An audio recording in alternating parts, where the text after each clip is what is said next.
Welcome back after the break.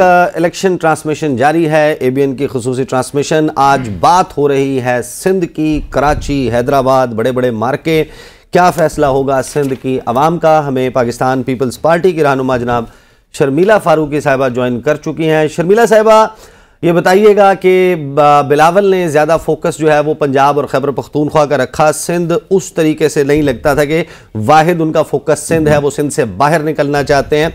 Sindh का response आपको कैसा नज़र आ रहा है, और ख़ास तौर पर एक ऐसे वक्त में जब आपके मुखालिफिन यकजा होकर कह रहे हैं कि हमने मुतबादिल प्लेटफॉर्म दे दिया, और पाकिस्तान मुस्लिम लीग नवाज उसने अब ये बारिश वाले मामले को लेकर आपके ऊपर तानाजनी शुरू कर दी है? जी शुक्रिया। देखें जी, जहाँ तक सिंध का ताल्लुक है तो सिंध में हमारी कारकर्दगी भी है, हमारे वोटर्स भी हैं और हमारे कैंडिडेट्स बहुत स्ट्रॉन्ग हैं। तो सिंध के हवाले से हमें कोई एज सच परेशानी नहीं है। हम अपनी स्ट्रेंथ पे इलेक्शन लड़ रहे हैं। कराची की सीटों के हवाले से डेफिनेटली वहाँ पर काफ़ी सीटों के ऊपर कंटेस्ट होगा, लेकिन कंटेस्ट भी इस तरीके से होगा कि पीपल्स पार्टी के भी कैंडिडेट स्ट्रॉन्ग हैं, एमक्यूएम के भी पुराने कुछ कैंडिडेट्स हैं, और शायद कुछ इंडिपेंडेंट्स भी वहाँ पर सीटें ले जाएं। So again Karachi is the place जहाँ पर अभी कोई हतमी तौर से कोई कुछ कह नहीं सकता, लेकिन we hope and we wish, हमारी कोशिश ये है कि कराची में हम एक साइजेबल नंबर ऑफ सीट्स निकाल लें। सही। अलीना, शर्मिला साहिबा, ये जो तनकीद का निशाना बनाया जा रहा है आपकी जमात को, और अनफॉर्चुनेटली माशी हब है कराची, और कराची में ही हमें एक ब्लेम गेम की एक सूरत हाल नजर आती है। तमाम इस वक्त सियासी जमातें जो है वो अपने अपने मंशूर में भी नौजवानों को टारगेट कर रही हैं, और साथ साथ वो ये भी कह रही हैं कि कोई कह रहा है कि कराची की किस्मत बदल देंगे, कोई कह रहा है, बिलावल साहब ने तो आज कहा है कि कराची का नक्शा ही बदल देंगे अगर हमें मौका दिया जाए, और काम होगा तो फिर कराची से शुरू होगा।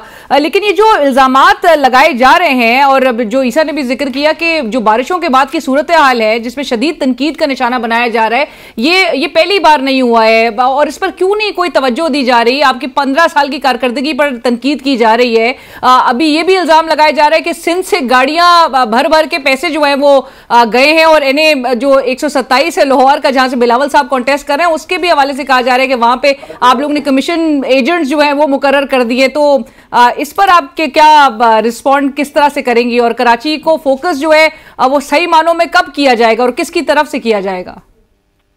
देखिए जी, आपने एक सवाल में 3 सवाल पूछ लिए। एक तो NA 127 के बारे में आपने पूछा। देखिए जी, नोटों की सियासत पीपल्स पार्टी की सियासत तो है नहीं। ये छांगा मांगा की सियासत रिवायती तौर पे PMLN की सियासत रही है, और ये जो नोट पकड़े गए हैं, और पहले ये नारा था वोट को इज्जत दो, अब तो नारा इनका है वो नोट को इज्जत दो। तो ये जो नारा है और ये जो पैसे पकड़े गए हैं, ये तो अता ताड़र के इलेक्शन ऑफिस में पकड़े गए हैं, जिसके ऊपर इलेक्शन कमीशन ने नोटिस भी ले लिया। और उसी वीडियो के मंजर आम पे आने के बाद वो बुखलाहट का शिकार हुए और पीपल्स पार्टी के कैंडिडेट के दफ्तर में अपनी गुंडों के साथ घुस गए, और वहां से 3 बंदे भी हमारे अगवा कर लिया, और फिर एक वीडियो भी जारी करी जिसमें एतराफ पे जुर्म भी कर लिया। ये तो इतनी बड़ी दहशतगर्दी और गुंडागर्दी तो शायद ही पाकिस्तान की सियासी तारीख में हमने देखी होगी। बहरहाल ECP ने नोटिस लिया है, देखें इस पे आगे क्या होता है। हमने तो जो दरख्वास्त भी दी है DIG को, उसके ऊपर अभी तक कोई खातिर खा कार्रवाई नहीं हुई है पंजाब के अंदर। अब दूसरी बात है कराची के हवाले से। देखिए, कराची में बारिश में तो बड़ी सियासतें हो रही हैं, लेकिन अनफॉर्चुनेटली ये जो जमात इस्लामी और MKM तो सियासत कर रही है बारिश के ऊपर, तो ये तो बड़ी अजीब सी बात है, क्योंकि माजी में जो सारे मेयर और नाज़मीन रहे हैं वो तो जमात इस्लामी की और MKM के रहे। 79 से लेके 87 तक अफगानी साहब रहे थे जमात इस्लामी के मेयर, फिर 88 से 92 तक फारूक सत्तार थे MKM के, 2001 से 2005 में नेमतुल्लाह खान थे जमात इस्लामी के, फिर आए मुस्तफ़ा कमाल साहब 5 साल के लिए 2005 से 10 में, फिर 2016 से 2020 में वसीम अख्तर थे MKM के, मुर्तज़ा वहाब तो 6 महीने पहले आए 2023 में। तो ये सारा मलबा हम पे तो ना डाले ना, ये मेयर और ये नाज़मीन क्या कर रहे थे? कराची तो हमारे पास कभी था ही नहीं, हमारे पास तो कराची की सीटें ही नहीं थी, ना MPA थे ना MNA थे, हम तो हैदराबाद ऑनवर्ड सीटें जीतते थे। और ये पहली बार है कि बल्दियाती इंतखाबात में लोगों ने पीपल्स पार्टी को वोट दिया, पीपल्स पार्टी का मेयर आया, और कराची से हमने कोई 8-10 सीटें निकाली हैं MPAs की, और 2-3 हमारी सीटें MNAs की हैं। हम तो ये दावा कर रहे हैं कि अगर हमें सीटें मिल जाती हैं और हमें काम करने का मौका मिलता है तो इंशाल्लाह ताला हम कराची का वो ऐसा मंजर देंगे कि लोग रश करेंगे। अच्छा, इसमें क्या होता है? एक रिक्वेस्ट, मेरी एक क्वेश्चन है। खालिद जमील साहब बात कर रहे हैं अब आप। ये सियासी जमात के लिए क्या ज़रूरी है कि जहाँ से उसको नशिस्त मिले या कामयाबी हो, क्योंकि 2008 से 2023 तक, अभी 24 तक तो मुसलसल आपकी हुकूमत रही 15 साल, तो क्या सूबाई हुकूमत की कोई थोड़ी सी जिम्मेदारी नहीं थी कि कराची के ऊपर या इन एरियाज़ पे जहाँ पे उनको वोट नहीं मिल रहा कि उसके ऊपर फोकस करते? नंबर 1। और नंबर 2 जो है, अभी बिलावल साहब का नाम अनाउंस हुआ, पीपल्स पार्टी ने खुद किया कि हमारे प्राइम मिनिस्टर के कैंडिडेट हैं। सिंध में मुराद अली शाह साहब गालिबन नेशनल असम्बली के इलेक्शन अभी लड़ रहे हैं और शायद वो नेशनल असम्बली में आ रहे हैं, तो आपने कोई सीएम के हवाले से भी को माइंड बना लिया, कोई डिसाइड कर लिया कि कौन होंगे आपके सीएम के उम्मीदवार? देखिए जी, बात बड़ी सीधी सी है। बात ये है कि कराची एक बहुत बड़ा शहर है, इट्स अ मेट्रोपॉलिटन सिटी, वहाँ बड़ी पोलराइजेशन है। कराची में काम करना इतना आसान नहीं है अनटिल एंड अनलेस वो आपकी कॉन्स्टिट्यूंसी नहीं होती। अगर वो ऑपोजिशन की कॉन्स्टिट्यूंसी है तो वो आपको वहाँ दाखिल भी नहीं होने देते। और ये एमक्यूएम की रिवायती दहशतगर्दी की और फियर फैक्टर की सियासत रही है माजी के अंदर। अभी सेंट्रल में आप देखें ना कि क्या हो रहा है, वहां पर पीपल्स पार्टी ने अपने कैंडिडेट खड़े किए हैं, वो भी उर्दू स्पीकिंग है। अब वहां पर मुस्तकिल झगड़े हो रहे हैं, मुस्तकिल जो है वो आमने सामने पीपल्स पार्टी और एमक्यूएम, वहां पीपल्स पार्टी को इलेक्शन कैंपेन भी नहीं करने दे रहे। तो ये जो गुंडागर्दी की सियासत है ना, ये फिर काम भी नहीं करने देते हैं। जिस कॉन्स्टिट्यूंसी में आपका एमएनए एमपी ना हो, वहां ये काम भी नहीं करने देते, और ये बड़ा अलमिया है, ये लोगों को समझना चाहिए। फिर ये और फिर इल्जाम लगाते हैं कि पीपल्स पार्टी की हुकूमत है। शर्मिला साहिबा, कतई कलामी की माफी, लेकिन एक आखिरी सवाल आजाद उम्मीदवारों के हवाले से कुछ रोज पहले, और मैं यही चाहूंगी कैंडिडेट भी, बिल्कुल मैं यही चाहूंगी फारूक साहब से भी हम ये सवाल पे जरूर उनका भी तज्जिया ले कि शर्मिला साहिबा, आजाद उम्मीदवारों के हवाले से कुछ रोज कबल तक बिलावल साहब कह रहे थे कि उनके साथ मिलकर हुकूमत बनाई जाएगी। आज उन्होंने जहां पर एक बार फिर ये रिइटरेट बात की कि मुकाबला सिर्फ 2 के दरमियान है, शेर और तीर के दरमियान है, और आजाद उम्मीदवारों पर वोट देकर अपना वोट जाया ना करें। सो बिलावल साहब ये क्या कहना चाह रहे हैं? देखिए, बात यह है कि लोग काम चाहते हैं, लोग चाहते हैं बेहतरी, लोग चाहते हैं सियासी माशी इस्तेहकाम। हम तो जो एंटी पीएमएलएन वोट है उसको भी टारगेट कर रहे हैं, और पीटीआई के जो मायूस वोटर्स हैं उनको भी ऑप्शन दे रहे हैं। ये हमारा मंशूर ये है, जहां पर यूथ के भी मसाइल पे बात की गई है उसका हल भी दिया गया है, रोजगार की भी बात की गई है, सेहत की भी बात की गई है, जॉब्स की भी बात की गई है, और किसान और मजदूर की भी बात की गई है। तो हम तो ऑप्शन दे रहे हैं।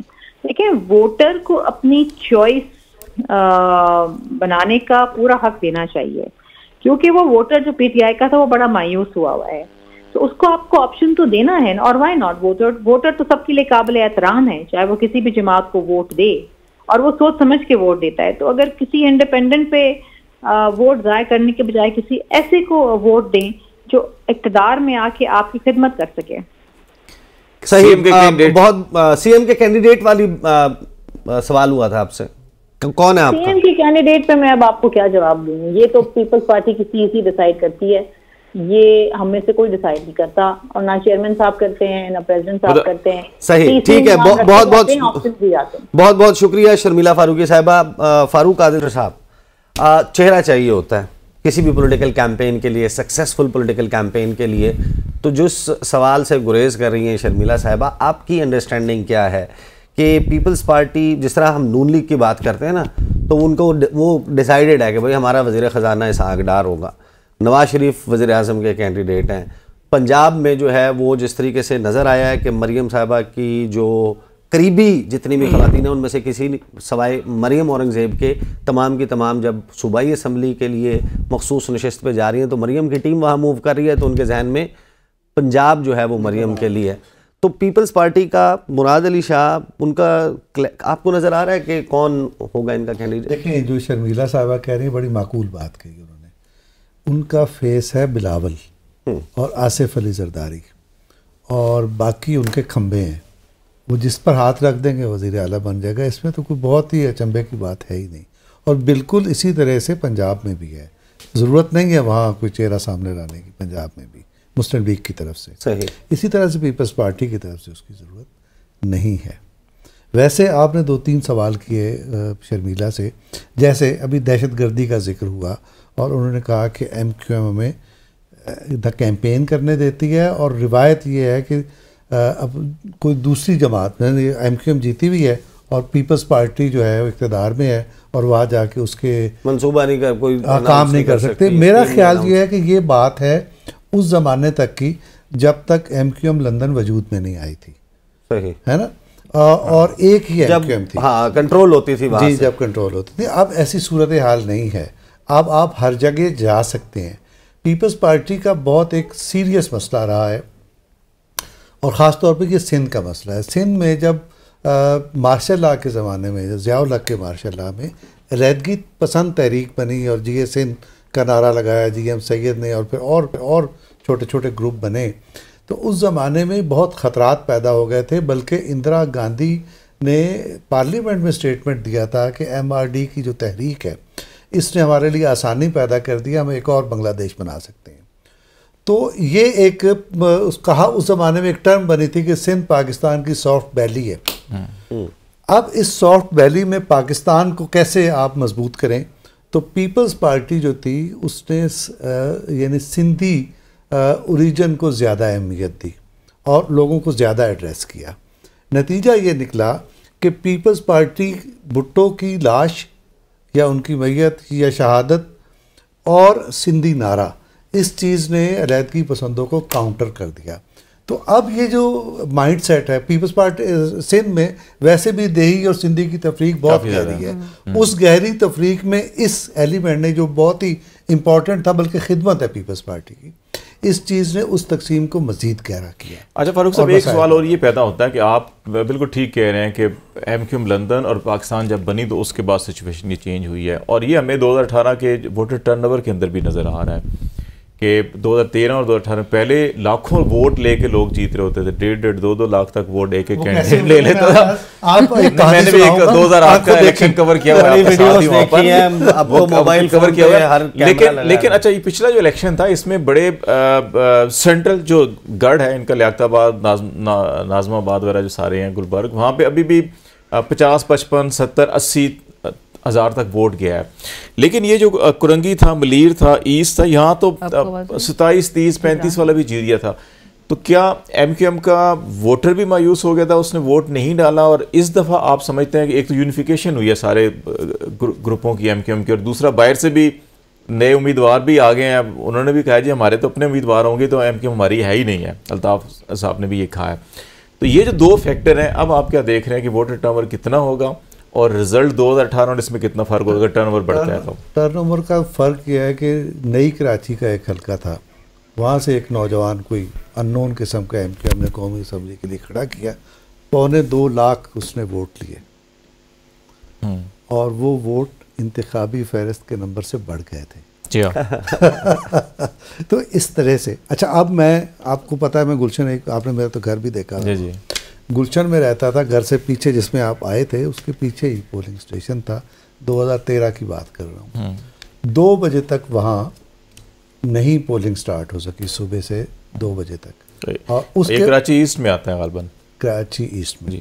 तो जब मैं दाखिल होने का मौका मिला, तो अब वो चूँकि मैं इलेक्शन कमीशन की भी एक मेरे पास पर्ची थी, तो इधर उधर घूम भी सकता था मैं अंदर, मीडिया कार्ड जो था। हाँ जी। तो वहाँ जब मैं प्रिजाइडिंग ऑफिसर के कमरे में गया, तो इतने बड़े बैलेट पेपर्स जो थे उनकी दतियाँ लगी हुई थी और उन पर स्टैंप भी लगा हुआ था। वो 2008 में तो हमारे दफ्तर भी आ गए थे। सर मैं 2013 बैलेट पेपर मोरो सवेरे 2013 की बात करो, मैंने अपनी आँख से देखा। मैंने कहा यार ये क्या है, इसको ज़ाया करो। तो मेरे पीछे एक खड़ा हुआ था, मेरा यूनिवर्सिटी का साथी था, वो मुझे ऐसे ही देखते हुए कि ये कहाँ जा रहा है, वो पीछे आ गया। उसने कहा वो खिड़की की तरफ देखो, तो वहाँ एक बंदूक रखी हुई थी।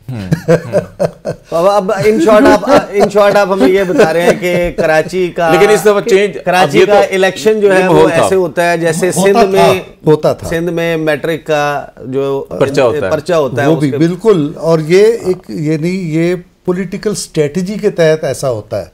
ये मैं रिजल्ट्स की बात कर रहा हूँ। अच्छा डॉक्टर साहब मुझे ब्रेक पे जाना है, ब्रेक के साथ ब्रेक आएंगे तो जिब्रान नासिर साहब भी हमें ज्वाइन कर चुके हैं, वो भी हमारे साथ होंगे।